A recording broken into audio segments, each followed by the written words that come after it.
Ritchie Valens and the Big Bopper. Less than 2 weeks into the Winter Dance Party tour, the heating on the tour bus had failed for the 4th time. Buddy Holly's drummer was in the hospital with frostbite.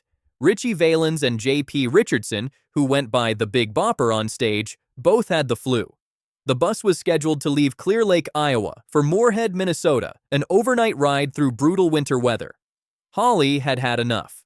He chartered a small aircraft. The plane held 4 seats. Holly took one. The other 2 were negotiated.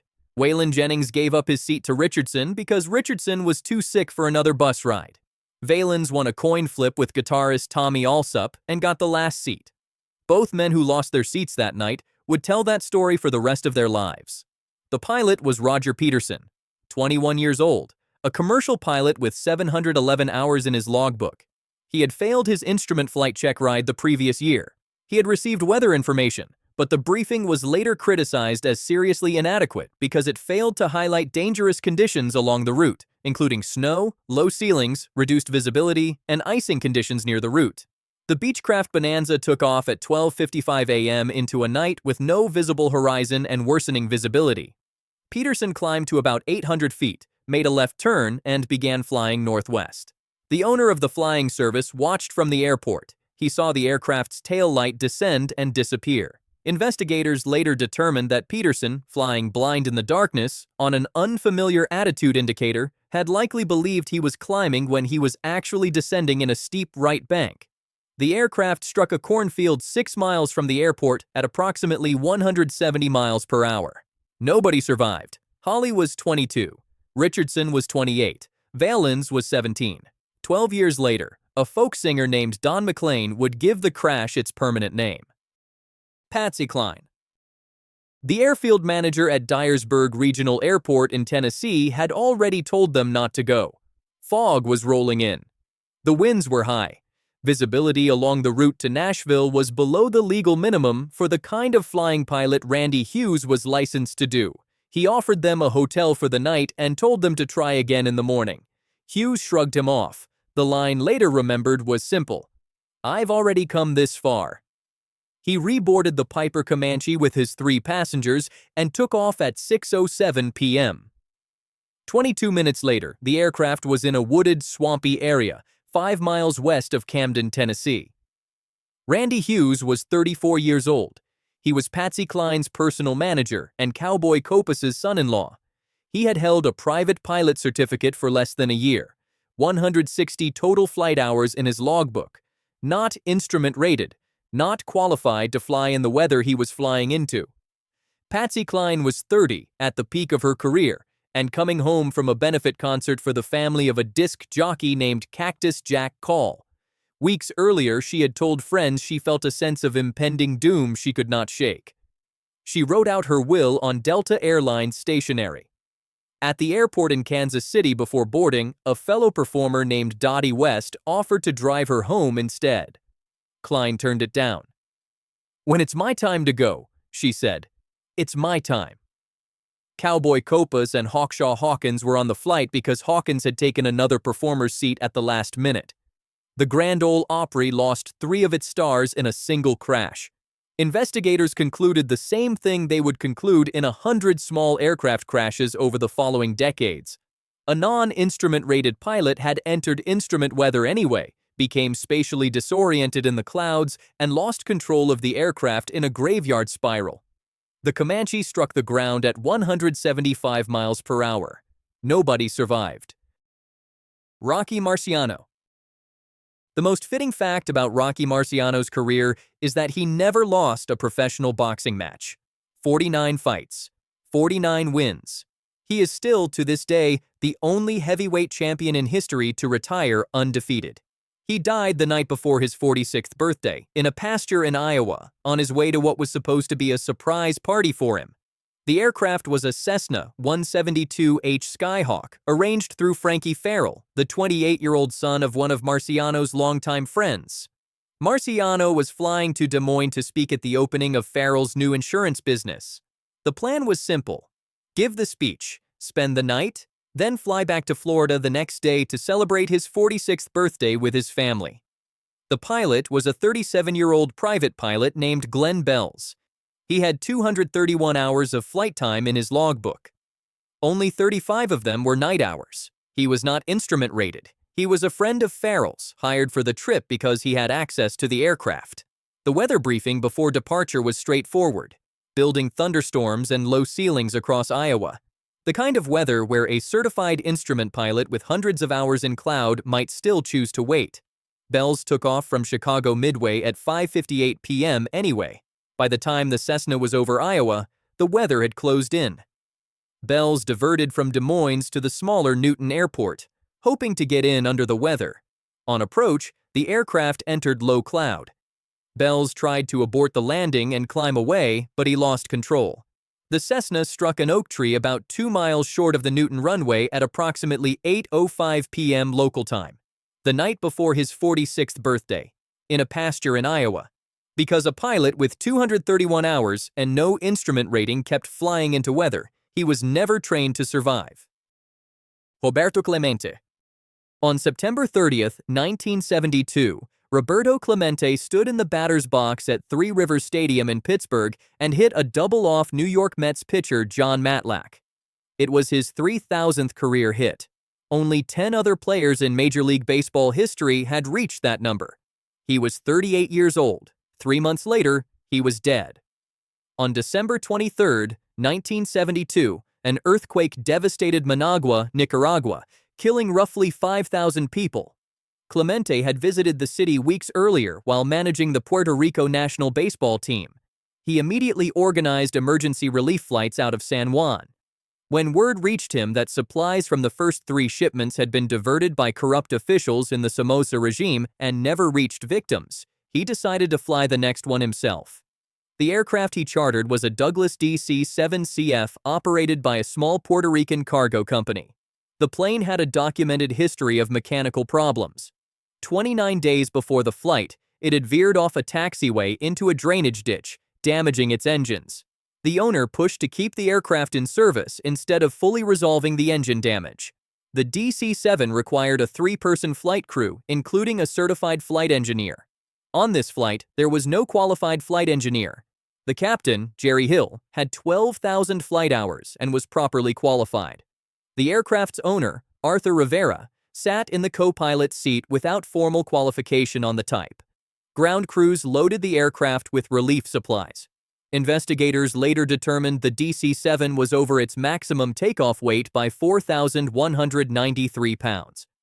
Clemente's wife Vera was worried about how old and overloaded the plane looked. Someone at the airport reportedly warned Clemente directly. He boarded anyway. The DC-7 took off from Isla Verde International at 9:20 p.m. on New Year's Eve. About 3 minutes into the climb, engine number 2 failed.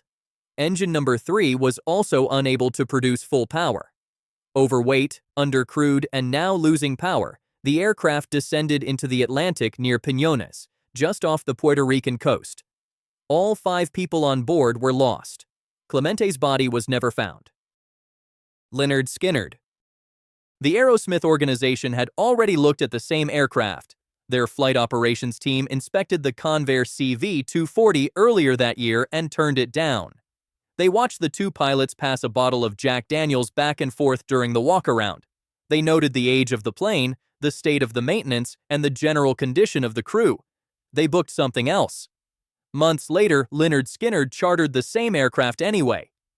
On the previous leg into Greenville, the right engine of the Convair had been throwing flames badly enough to scare people on board. Several band members talked about switching planes. Backup singer Cassie Gaines was so shaken she asked to ride in the band's equipment truck for the next leg. Ronnie Van Zant talked her back onto the aircraft.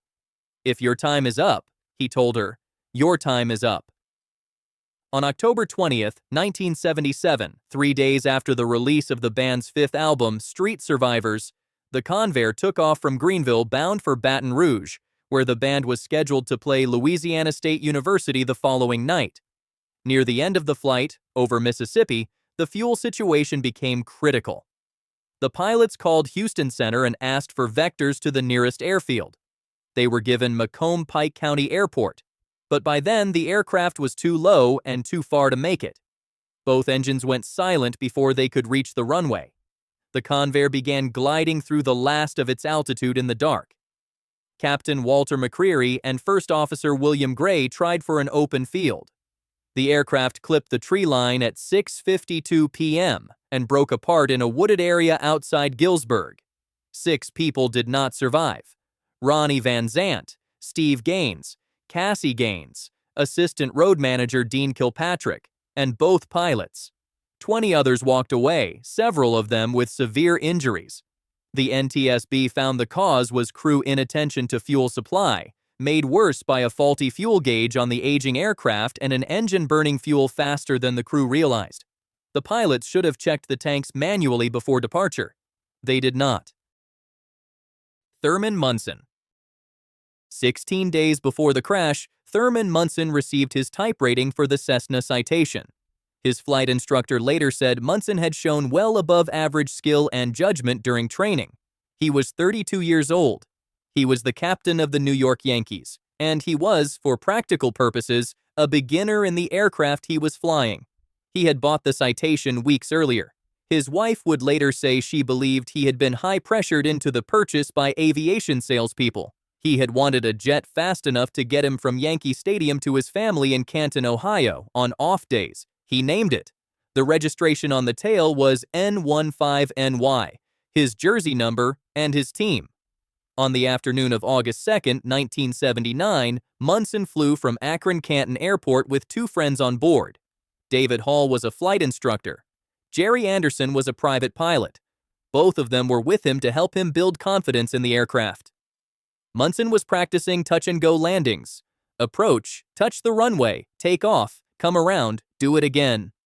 On the final approach of the afternoon, he flew a non-standard pattern. He did not run the appropriate checklist. He did not extend the flaps. He did not add enough power to compensate. The citation slowed below the airspeed required to hold flight.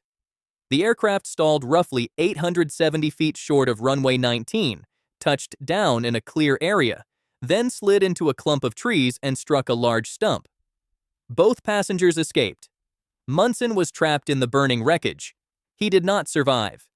The NTSB report was blunt in a way NTSB reports rarely are. Munson had failed to recognize the need to maintain sufficient airspeed. He had failed to use the checklist. He had flown a non-standard pattern that produced an abnormal approach profile. Every one of those failures came from the same place: a pilot with only 16 days of type-rated experience in the aircraft, trying to handle a jet that was still ahead of him. John Denver. He was not legally allowed to fly as pilot in command. The FAA had revoked his medical certificate a year earlier after 2 convictions for driving under the influence and a pattern the agency described as an inability to maintain sobriety. A private pilot needs a valid medical certificate to act as pilot in command of this kind of flight. John Denver had been operating aircraft anyway. He was 53 years old. He had roughly 2,700 hours of flight experience across a variety of aircraft, including his own Learjet. He had bought the Rutan Long-EZ 15 days before the crash. He had 2.5 hours of flight time in it, 0.7 of an hour of it solo. The aircraft was a home-built experimental kit plane. The person who had built it, a Texan named Adrian Davis, had made one particularly consequential modification. He moved the fuel selector valve from its standard location between the pilot's legs to an extremely unusual position behind the pilot's left shoulder. The mechanic who prepped the plane that morning had discussed the problem with Denver. The switch was hard to reach and stiff to turn. On the afternoon of October 12, 1997, Denver took off from Monterey Peninsula Airport in an aircraft he barely knew, without refueling because he told the mechanic he would only be up for an hour. The right tank was already nearly empty. He performed 3 touch-and-go landings. Then he flew west out over the Pacific. Somewhere off Pacific Grove, investigators believed Denver reached back behind his left shoulder to switch tanks. That twist likely pushed his right foot into the rudder pedal. The Long-EZ pitched up, rolled hard to the right, and dove into the ocean at 5:28 p.m. Investigators found no evidence of a simple engine failure before impact.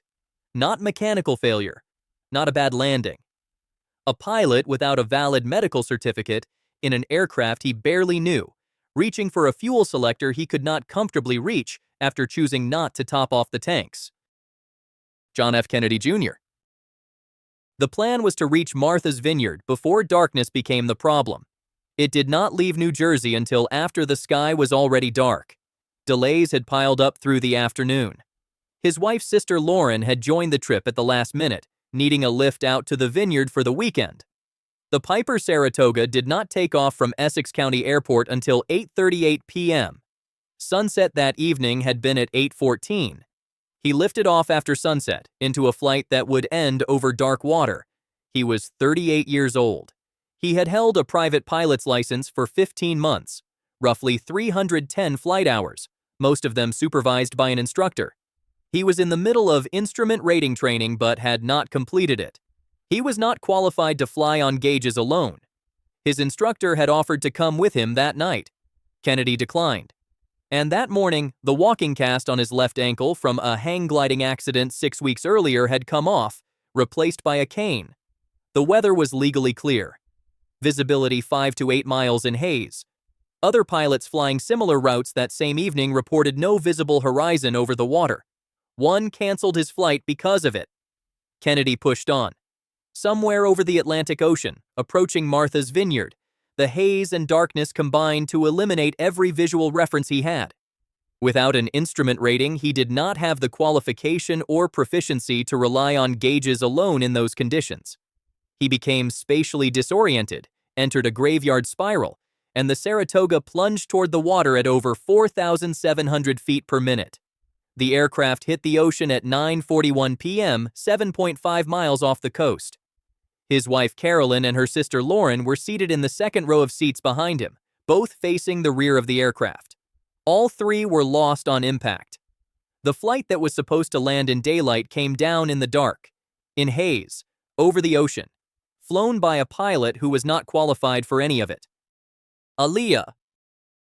The baggage handlers refused to load the plane at first. They had looked at the pile of equipment on the tarmac at Marsh Harbor Airport, then at the small twin-engine Cessna 402B waiting to take it back to Florida, and warned that the aircraft looked dangerously overloaded. The pilot backed them up. He told the group there was too much cargo for a safe flight. The group had been up since dawn. They had wrapped filming a day early. They wanted to go home. The pressure to leave won. The cargo was loaded anyway. The Cessna 402B was certified for 7 passengers. 8 got on. The maximum gross takeoff weight was 6,300 pounds. Investigators found the aircraft was overloaded by more than 900 pounds. The equipment from the Rock the Boat music video shoot had been packed into every available square inch. The center of gravity was pushed past the aircraft's aft limit before the doors closed. The pilot was 30-year-old Luis Morales III. It was his first official day working for Blackhawk International Airways. He was not authorized to fly this particular Cessna 402B, which had only one pilot officially cleared to operate it, and he was not that pilot. He had falsified his flight hours to get the job in the first place. 12 days before the flight, he had been sentenced to probation for possession of crack cocaine and for selling stolen airplane parts. His autopsy would later find both cocaine and alcohol in his system at the time of takeoff. About 6:50 p.m. on August 25, 2001, the Cessna lifted briefly off the runway, pitched nose down, and crashed into a marsh less than a minute later. Aaliyah was 22. 6 people died on impact. 3 more died of their injuries in the days that followed. None of the 9 people on that aircraft survived. They had been warned before they got on, but the aircraft left anyway. Kobe Bryant. The reason for the trip was a basketball tournament, a weekend youth tournament at Kobe Bryant's Mamba Sports Academy in Thousand Oaks, California, where his 13-year-old daughter Gianna and her teammates were scheduled to play the second day of games. 3 of Gianna's coaches and 2 of her teammates' families were coming along. 9 people total on a Sikorsky S-76B helicopter chartered for the morning of January 26, 2020. The pilot was Ara Zobayan, 50 years old, an experienced pilot with over 8,500 hours in his logbook, and the chief pilot for Island Express helicopters. He had been flying Kobe Bryant around Los Angeles for years. The two were close. That morning, Zobayan sent a text message to his boss that read, "Weather looking okay." It was not okay. The Los Angeles Police Department had already grounded its entire helicopter fleet for the day. The Los Angeles County Sheriff's Department had done the same. Dense fog was sitting across the San Fernando Valley. One eyewitness later described the visibility as being like jumping into a pool of milk. Zobayan was instrument rated, but this charter flight was being conducted under visual flight rules, and Island Express was not authorized to fly paying passengers into instrument conditions. He knew the conditions were worse than okay. He took off anyway. The Sikorsky lifted off from John Wayne Airport in Orange County shortly after 9 a.m. and flew north along the 101 freeway, ducking under the low cloud layer. As the terrain rose beneath him and the fog thickened, he had a choice: divert to Van Nuys Airport and land, or push through. He pushed through. He climbed sharply, telling air traffic control he was ascending to 4,000 feet. He was not. He was banking left, descending, and spatially disoriented, with his inner ear telling him a different story than the instruments. At 9:45 a.m., the Sikorsky struck a hillside in Calabasas at 184 miles per hour. All 9 people on board were lost on impact. 3 of the passengers were 13 years old.